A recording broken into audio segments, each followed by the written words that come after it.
The most iconic thing about the Star Wars franchise is not just the space battles, the land battles, and of course the quests that our heroes and villains go on, but it's also about the lightsabers and how a lot of the characters such as the heroes and the villains use their lightsabers in order to identify themselves to the audience that goes ahead and watches these movies. This is Mike Zero. If you guys are new to the channel, do make sure to subscribe to see future Star Wars content. So what's really interesting about Episode 9 is that we do know that J.J. Abrams is going to be introducing aspects to Episode 9 that we have never seen before in the Star Wars franchise. And exactly where the franchise is going after Episode 9 is a complete mystery as of right now, as far as the stories that will take place after Episode 9 chronologically speaking. Now, these past couple of weeks or so, we've been learning a whole lot more about this film, and when it all comes down to one of the concept art descriptions, this is where things begin to get very intriguing for Episode 9, involving Rey and a brand new character in this film. Now, specifically, it's described as a description of Rey and a young boy who is in brown Jedi robes, where it's described that they are in front of a large Jedi temple, with the sun setting in the background. The scenery is best described as a beautiful landscape, as if Rey and the young boy are standing in an environment that mimics Scotland. The next goes over Rey holding what is said to be a double-bladed lightsaber in her right hand, where she is said to have completed the design of it, where eventually Rey is said to ignite it in front of the boy, where one half is blue and the other is green, where the boy is wielding the iconic Skywalker lightsaber in his left hand, to where he ignites it in front of Rey. The sequence is described to progress where Rey is training the young boy, who is around the age of 11, where they both deactivate their sabers as the boy sits down on a boulder and begins to lift small rocks, while Rey stands in front of him with her arms crossed. Rey's saber design is best described as a fusion between A New Hope's saber and Obi-Wan Kenobi's. So let's go over a couple of parts about this. Now, first things first, what do I take from this? Well, this most likely is going to be a sequence that is based either in the form of a post-credit scene or is going to be in the form of an epilogue, basically giving us a little glimpse of Rey's life after either the defeat of Kylo Ren or Kylo Ren has turned to the light side of the Force, whatever have you, whatever turns out to be the case at the very end of Episode 9. This seems like it's going to be a little glimpse of the end of the Skywalker saga, if that really makes a lot of sense to you guys.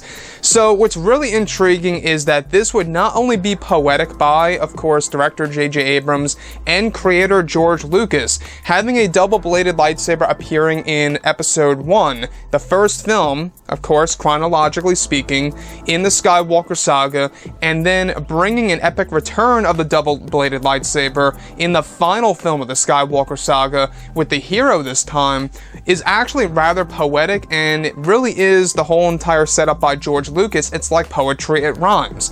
So, like I say, a majority of Episode 9 is going to have Rey adopting the Skywalker lightsaber. In case you guys did not know this, and I'm sure like 99.9% of you guys know this, but the new saber in Episode 9 that was put back together again was indeed the original one that we saw in The Last Jedi that was once owned by Anakin and Luke.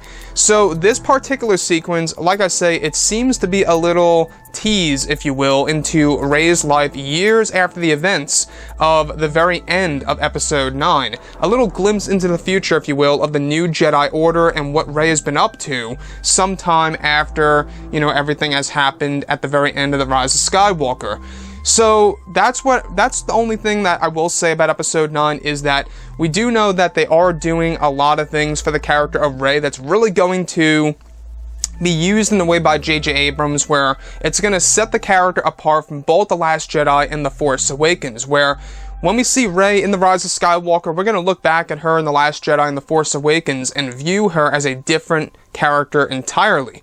And that, to me, I think really shows that JJ is very ambitious and goal-driven about this movie, and he's really trying to make Rey evolve as a character, trying to really make her character progress from start to finish of the story. After all, for starters, this movie is based 1 year after the events of Episode 9, and it's going to progress through time as we go through from start to finish of this movie.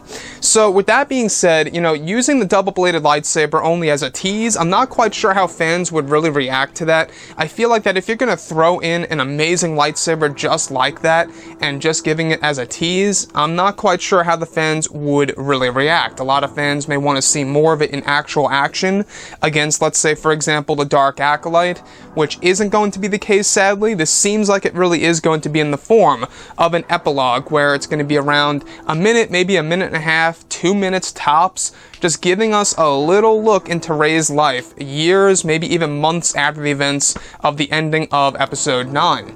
And this sounds something like exactly what J.J. Abrams would do. He has done great examples of this on other projects that he has been affiliated with, so we'll have to wait and see. Anyways, guys, drop a comment below. Let me know what you think about all of this in the comments, and if you guys did enjoy the content for today, do make sure to drop a thumbs up on this video to support the channel. I thank you all so very much for the kind support, and I'll catch you guys next time.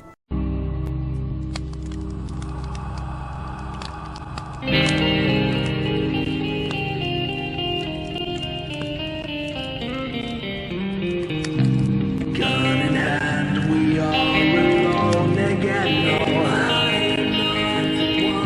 From night to moon, we hear them moans again.